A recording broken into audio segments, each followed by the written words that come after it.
Un bris d'aqueduc majeur a causé tout un chaos ce matin aux abords du pont Jacques-Cartier à Montréal. On est tout près de Radio-Canada et de d'autres édifices appartenant à d'autres médias. Écoutez, entre ce matin où il y avait ce geyser, comme on n'en avait jamais vu évidemment à Montréal, et maintenant, j'ai envie de vous dire que ça va beaucoup mieux. Dès 5h45, le réveil a été brutal à l'intersection du boulevard René-Lévesque et de l'avenue de Lorigny à Montréal. Avec la pression d'eau qui sort du sol, avec un geyser haut de 20 pieds. Moi, ça fait 25 ans de carrière, j'ai jamais vu ça. Comme dirait Céline, just like a kayak.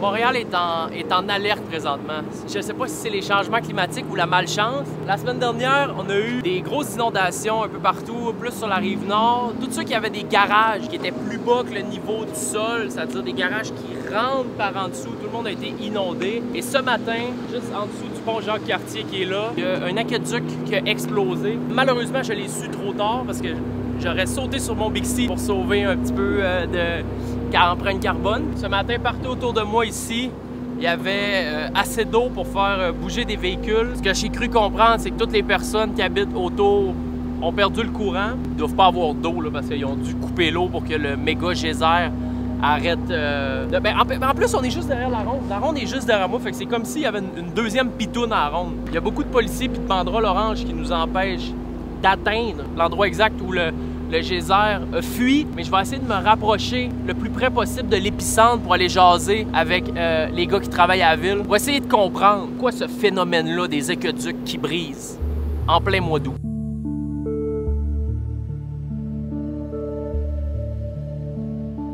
Excuse-moi, sais-tu qu'est-ce qui s'est passé? C'est qu'est-ce qui a fait que ça a brisé?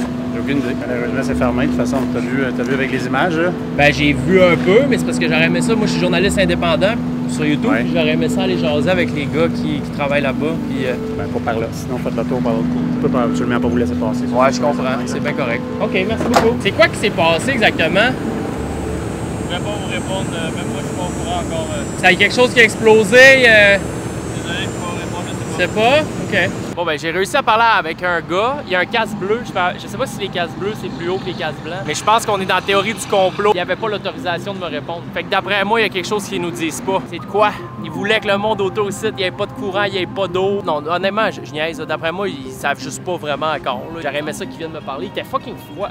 Aide-nous un peu. T'es 2 mètres, t'es 2 pieds dans le trou. Bon, ben c'était journaliste terrain Jean qui s'est présenté ici pour vous sous le pont Jacques-Cartier. Là, ce sont des belles images de drone. It's a beautiful day at the beach. I was losing my mind for about a week until I could call you up. I'll meet you at the waterline. Birds are flying up above. We both need a little love. Hiding a million different things. Time to see what it brings.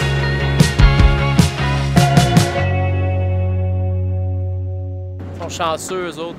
Ils sont vraiment chanceux. Ils sont plus rapides que moi sur la nouvelle. Le problème avec Radio-Canada, c'est pas qu'ils sont plus vite. Je vais vous l'expliquer qu'est-ce qui se passe avec eux autres. C'est qu'ils se lèvent le matin. Fait que quand il y a quelque chose qui arrive, ben Radio-Canada, tout de suite, les journalistes sont envoyés. Parce que moi, je me suis levé à midi aujourd'hui. Le geyser a pété à 6 h à matin. Fait que si j'avais eu un cadran à 5h30, comme les vrais bons journalistes, j'aurais été le premier sur la nouvelle. J'aurais pu sortir cette vidéo-là à midi. Puis être le premier parce que YouTube, ça fonctionne de même. Quand tu tapes de quoi, il y a quelque chose qui se passe là, à Montréal, dans ta ville, peu importe. Il y a une nouvelle intéressante, puis tu veux savoir un peu qu'est-ce qui se passe, mais tu vas sur YouTube et t'écris inondation Montréal geyser. Mais là, c'est sûr, c'est Radio-Canada qui ont tout ramassé. Clique, tabarnak. Ticoun qui se lève à midi, c'est le dernier à poster sa vidéo dans la journée. Dès demain, le cadran est à 6 h. Je suis le premier, c'est fusillade. Je suis le premier d'impatente. Ah non, je suis tanné, là.